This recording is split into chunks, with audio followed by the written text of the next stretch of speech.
السلام علیکم ورحمۃ اللہ وبرکاتہ۔ بسم اللہ الرحمن الرحیم۔ صرف 5 منٹ کا مدرسہ قرآن و حدیث کی روشنی میں 12 ربیع الاول۔ اسلامی تاریخ اصحاب الجنہ یعنی باغ والوں کا قصہ۔ قرآن پاک کی سورہ قلم میں ایک باغ والے کا تذکرہ آیا ہے۔ یمن کا ایک علاقہ زوران کا رہنے والا تھا۔ اللہ تعالیٰ نے اس کو خوب مال و دولت سے نوازا تھا۔ اس کے پاس ایک بہت ہی بڑا باغ تھا۔ اپنی پیداوار کا بڑا حصہ غریبوں اور مسکینوں پر خرچ کیا کرتا تھا۔ اپنے گھر والوں کا سالانہ خرچ نکال کر باقی مال اللہ کی راہ میں صدقہ کر دیا کرتا تھا۔ جب اس نیک آدمی کا انتقال ہو گیا تو اس کے لڑکوں نے کہا کہ ہمارا باپ تو بہت بیوقوف تھا کہ اپنی دولت غریبوں پر لٹا دیتا تھا۔ ہم ایسا نہیں کریں گے اور بالکل اندھیرے میں پھل توڑنے باغ میں جائیں گے تاکہ کوئی ضرورت مند آ کر ہم کو تنگ نہ کر سکے۔ ابھی انہوں نے فیصلہ کیا ہی تھا کہ اللہ تعالیٰ نے ان کے باغ اور کھیتوں کو تیز اور گرم ہوا کے ذریعے رات ہی میں جلا کر راکھ کر دیا۔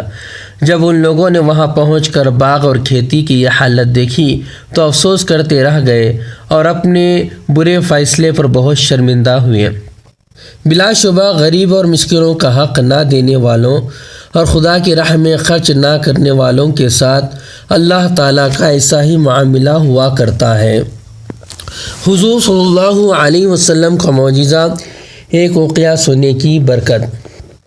حضرت سلمان فارسی رضی اللہ تعالیٰ عنہ فرماتے ہیں، جب مجھے رسول اللہ صلی اللہ علیہ وسلم نے میرا قرض ادا کرنے کے لیے سونا دیا تو میں نے کہا یا رسول اللہ اتنے سے میرا قرضہ کیسے پورا ہوگا؟ تو رسول اللہ صلی اللہ علیہ وسلم نے اس کو بوسہ دیا اور پھر مجھے دیا اور فرمایا جاؤ اللہ تعالیٰ اس سے تمہارا قرضہ ادا کر دے گا۔ حضرت سلمان فرماتے ہیں کہ میں وہ لے کر گیا اور اس میں سے وزن کر کے دیتا رہا یہاں تک کہ میں نے اس سے 40 اوقیہ ادا کر دیا۔ نوٹ: ایک اوقیہ تقریباً 40 درہم کے بقدر ہوتا ہے جو تقریباً 3.25 تولے سے کچھ زیادہ ہوگا۔ ایک فرض کے بارے میں پردہ کرنا فرض ہے۔ قرآن میں اللہ تعالیٰ فرماتا ہے، اے عورتوں تم اپنے گھروں میں ٹھہری رہا کرو اور دور جاہلیت کی طرح بے پردہ مت پھرو۔ خلاصہ تمام مسلمان عورتوں کے لیے ضروری ہے کہ جب کسی شدید ضرورت کے تحت گھر سے نکلیں تو اچھی طرح بدن اور چہرے کو ڈھانک کر پردے کا خیال رکھتے ہوئے باہر جائیں، کیونکہ پردہ کرنا تمام عورتوں پر فرض ہے۔ ایک سنت کے بارے میں جہنم کے عذاب سے بچنے کی دعا۔ دوزخ کے عذاب سے بچنے کے لیے اس دعا کا اہتمام کرنا چاہیے۔ یہ نیک بندوں کی دعا ہے جو وہ دوزخ کے عذاب سے بچنے کے لیے پڑھا کرتے تھے۔ ربنا اصرف عنا عذاب جہنم ان عذابها کان غراما انہا ساعت مستقرا و مقاما۔ ترجمہ: اے ہمارے رب ہم سے جہنم کا عذاب دور رکھ کیونکہ اس کا عذاب پوری تباہی مچانے والا ہے۔ بے شک جہنم برا ٹھکانہ اور بری جگہ ہے۔ ایک اہم عمل کی فضیلت آنکھوں کی بینائی چلے جانے پر صبر کرنا۔ رسول اللہ صلی اللہ علیہ وسلم نے فرمایا، اللہ تعالیٰ فرماتا ہے جب میں اپنے کسی بندے کو اس کی 2 محبوب چیزوں کی آزمائش میں ڈالتا ہوں اور وہ صبر کرتا ہے تو میں ان 2 محبوب چیزوں کے بدلے اسے جنت عطا کرتا ہوں۔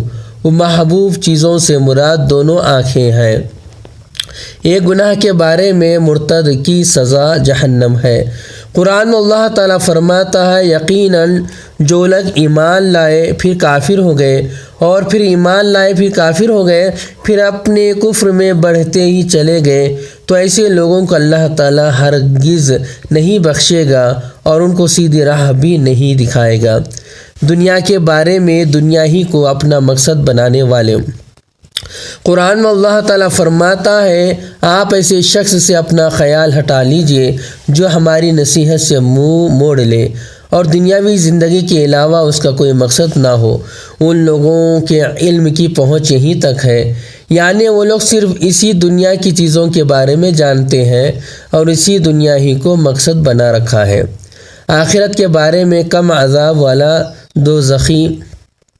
رسول اللہ صلی اللہ علیہ وسلم نے فرمایا، اہل جہنم میں سب سے کم عذاب میں وہ آدمی ہوگا جس کے قدموں کے اٹھے ہوئے تلووں کے نیچے انگارے ہوں گے، جس سے اس کا دماغ اس طرح کھولے گا جس طرح تانبے کی گرم پانی والی ہنڈیاں کھولتی ہے۔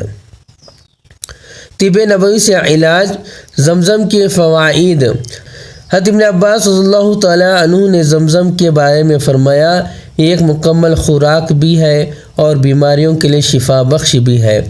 نبی صلی اللہ علیہ وسلم کی نصیحت۔ رسول اللہ صلی اللہ علیہ وسلم نے فرمایا، مال خرچ کرو اور مال کو ذخیرہ نہ کرو، ورنہ اللہ تعالیٰ تم سے رزق کو روک لے گا، اور لوگوں سے مال کو روک کر نہ رکھو، ورنہ اللہ تعالیٰ تم سے رزق کو روک لے گا۔ اللہ تبارک تعالیٰ سے دعا ہے کہ اللہ تبارک ان باتوں عمل کرنے والا بنائے اور ان باتوں کو یاد رکھنے والا بنائے۔ اگر مجھ سے پڑھنے میں کچھ خطا غلطی ہو گئی ہو تو میری اصلاح فرما دے، اور اس ویڈیو کو لائک کرے، شیئر کرے اور میرے چینل کو سبسکرائب کرے۔ السلام علیکم ورحمۃ اللہ وبرکاتہ۔